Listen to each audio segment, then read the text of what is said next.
북쪽 130km 삼척부두 방파제까지 내려왔습니다.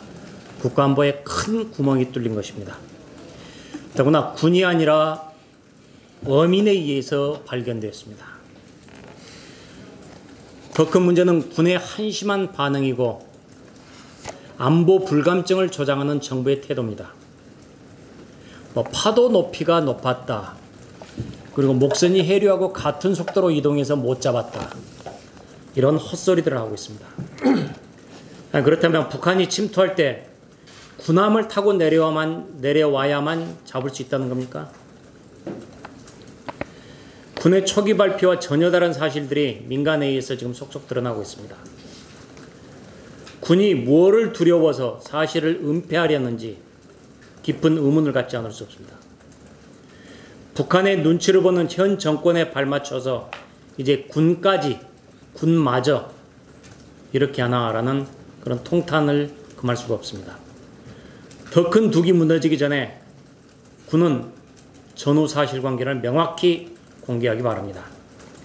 정약용 선생께서는 무기는 100년 동안 쓸 일이 없어도 단 하루도 갖추지 않으면 안 된다. 한자로는 병가 100년 불용이어도 불가 1일 무비라고 말씀했습니다. 아무리 남북 화해 협력이 중요하다고 해도 가장 기본적인 안보, 보안을 소홀히 해서는 절대 안 됩니다. 경계에 실패하는 것은 절대 용납할 수가 없습니다. 이것은 철칙입니다. 국방장관은 책임을 지든지 아니면 누구에게 책임을 지우든지 정확한 입장 표명을 하시기 바랍니다. 문 정권에 의해서 안보가 뚫리고 있는 것이 드러난 만큼 9.19 남북 군사합의 즉각 폐기하기 바랍니다.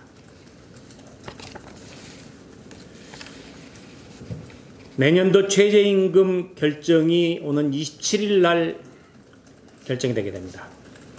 최저임금이 인상돼서 한국 경제가 얼마나 망가졌는지는 여러분께서도 잘 아실 것입니다. 더 이상 한국 경제가 무너져서는 회복이 불가능해지게 됩니다. 올해만 해도 반시장 좌파 경제정책으로 인해서 2% 중반대도 불투명해지고 있습니다. 최저임금을 동결할 건지 말 건지는 지금의 문재인 정권이 신주단지 모시듯이 하는 소득주도 성장이라는 정책을 수정할 것인지 말 것인지의 중요한 가늠대가 될 것입니다. 한국경제연구원의 자료에 따르면 우리나라 소득 대비 최저임금 수준은 OECD 국가 중 7등입니다. 7위입니다. 그런데 주유 수당을 포함하면 사실상 1등입니다. 지난 2년 동안에 우리는 29.1%, 2015년부터 19년까지 5년으로 치면은 무려 60.3%를 기록했습니다.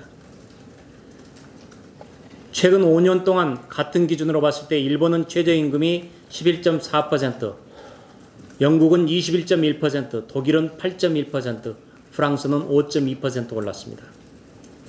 700만 자영업자를 절망으로 내몬 것이 바로 최저임금의 폭증입니다.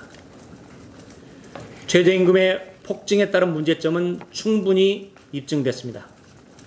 최저임금 동결 당연히 해야 되고 업종, 규모, 지역 이렇게 차등을 둬야 되는 것도 역시 심각하게 검토해야 됩니다.